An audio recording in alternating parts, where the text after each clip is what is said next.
I pretend I'm in control, just like the seasons. You're taking the time from me, but no, I don't. What's up, my lock loves? Welcome back to the channel. If you're new, hit that subscribe button so you can be part of the Lock Love crew. Today I got a special guest. This is Mr. Jackson. He is my enrolled agent. He's also my NIMS. So I trust him to give me information and give you information about all tax issues and tax questions. And so, yeah, you ready to get into it? Or you want to let's get into it. Okay. So first thing, what is an enrolled agent? Well, an enrolled agent is an IRS licensed tax professional. So there's three types of people that can represent someone with unlimited representation rights to the IRS.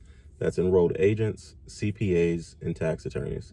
So if you're looking for a tax professional, or if you're ever in a situation where you get a letter from the IRS, you're in trouble with the IRS for whatever reason, be it business or personal, you can reach out to an enrolled agent and we are licensed to be able to represent you on your behalf to the IRS. All right, so let's try and not get in trouble with the IRS. So first things first, what do I need to have in place for my business so I can file taxes later on? It's a good question. All right, so year round, you need to make sure that you have your bookkeeping in order. Now, all bookkeeping is making sure you're keeping accurate record of all your income and all your expenses and everything related to your business. You can do this a variety of ways. You can outsource it and hire a bookkeeper, which is something I highly recommend. It's not that expensive. If you're taking your business seriously, you just need to chalk it up to a cost of doing business. That way you can make sure that your financial records are in order and everything is professional. Or you can do it yourself with some of these softwares that they have. But you need to make sure you're tracking your income and your expenses and categorizing everything accurately. All right. Make sure you get your ducks in a row. So I'm a hairstylist for the first year, and I won't be receiving a W-2. So how do I file taxes? All right, good question. So this is where the bookkeeping piece comes in. All year round, you would have been tracking your income and your expenses. So come tax time, you're going to fill out what's called a Schedule C. That's where you're going to report to the IRS all of your income and all of your expenses, and they're categorized on there. And I really strongly suggest you can do it yourself, just like you can do anything yourself theoretically. But I strongly suggest that you hire a tax professional to make sure that you're in good hands, especially if this is your first year being in business and you don't have any kind of familiarity with it, and you know you're not going to take the time to really learn how to do it properly. Hire a professional. But you're going to report your income on a Schedule C, which is going to go on your 1040. Okay. So do I have to pay taxes on things that I sell, like products and hair extensions?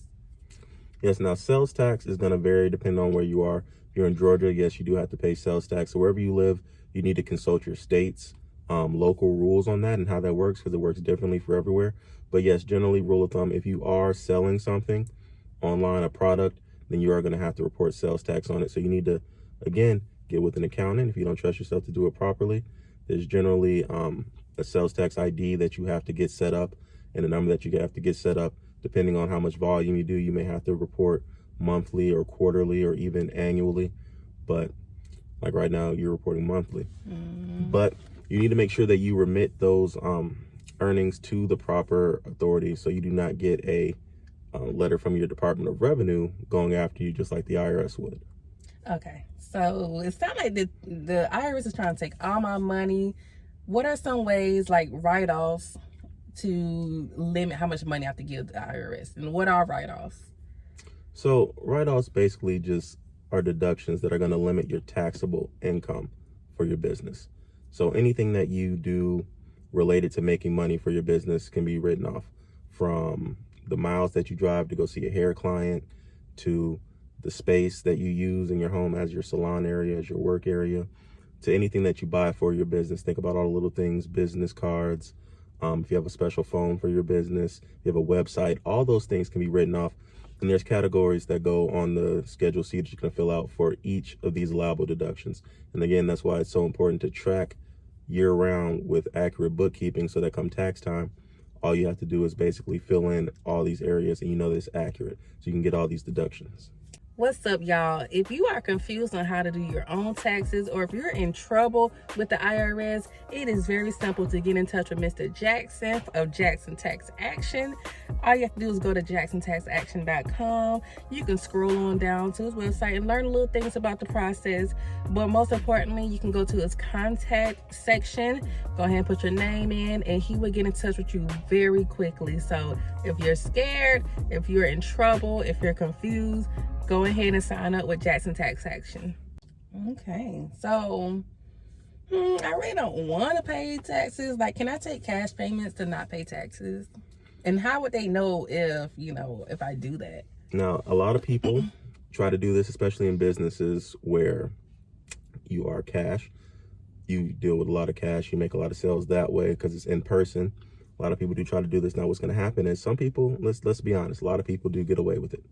A lot of people, especially if you're on a smaller level, you're going to get away with it. The IRS has a wide reach, but they can't be everywhere at every time. But if you get audited for any reason, and the IRS comes to you and they say, hey, we need to see your bank statements, and you deposited, we're just going to use simple numbers, say you deposited $1,000 for the year, okay? That's what you put on your tax return, but the IRS sees through your bank statements that you really put in $5,000. Well, now the IRS is going to ask, where did this other $4,000 come from?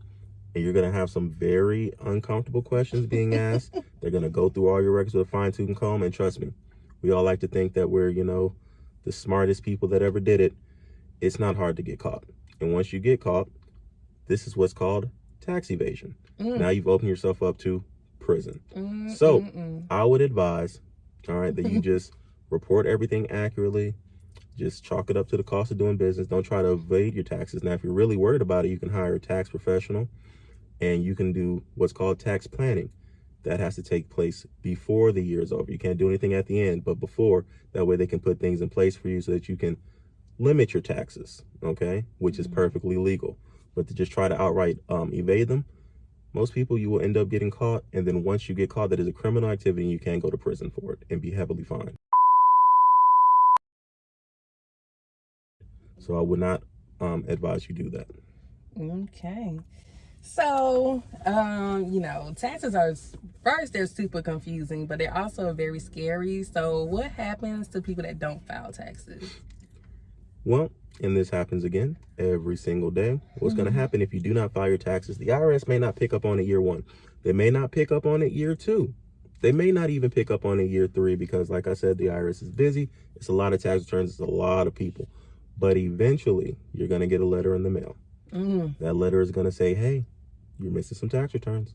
What's going on here? You had to file. And now you racked up all these penalties and all this interest. So now you're owing the IRS more money. So then if you don't respond to that letter, because a lot of people ignore it, they get scared. Oh, they just want it to go away. Just want to hide under a rock. Okay, a little more time's going to go by. IRS going to send a more serious letter. Hey, you didn't pay us. So we sent you a notice. You didn't want to talk? Oh, okay. Well, this is a lien. Okay, this is a notice. Now we're going to put a lien on your property, which means if you have a home or you're trying to sell something, you can't, because the IRS is going to say, hey, they can't sell this home because we might have to take it from them to get our payment. They can't sell these things that are in their name, any assets that you have, because we might have to take it from them. Then next, okay, a little more time goes by. Oh, you still don't want to talk? Okay, all right, don't worry about it. We're going to garnish your wages. So now your employer is going to get notified. Your check's going to get garnished. They can take your things. They can seize your things. They can take your home. They can take your assets, anything that you have in your name. They can take it to satisfy that tax liability. Happens all the time. Now, what you can do if you do find yourself in a situation, if you have a letter from the IRS and you're not sure what it means or what to do, I advise that you hire a professional like myself to go through, analyze it, see what's going on, pay that money to have it done properly in the right way, okay? Get your tax issue resolved, but at least you'll know it's resolved professionally, or you'll know the steps that you have to do to resolve it professionally. Some things I do not advise that you do on your own, but that's one of those things where you have to know yourself and know if you're equipped to handle it, and if not, just let a professional deal with it for you. All right, so how do we get in touch with you if we want to get our taxes prepared, or if we got a letter from the IRS that we're in trouble? Well, it's very simple. You can go to jacksontaxaction.com. right? They have a very simple survey. You fill out your email, your phone number, write me a message of what's going on. Let me know if it's tax preparation or if it's tax resolution that you're seeking. Once you write me and submit that on my website, jacksontaxaction.com, I'll get back to you. We can set up a time to talk and we can take further steps from there. All right, so we're gonna go ahead and close this out, but any last remarks? Guys, just remember there's only two things certain in life, and that's death and taxes. So don't play about your taxes. Don't play about your taxes. Peace, y'all. Give me a reason, and I'll pretend I'm in control. Just like the seasons, you're taking the time from me, boy.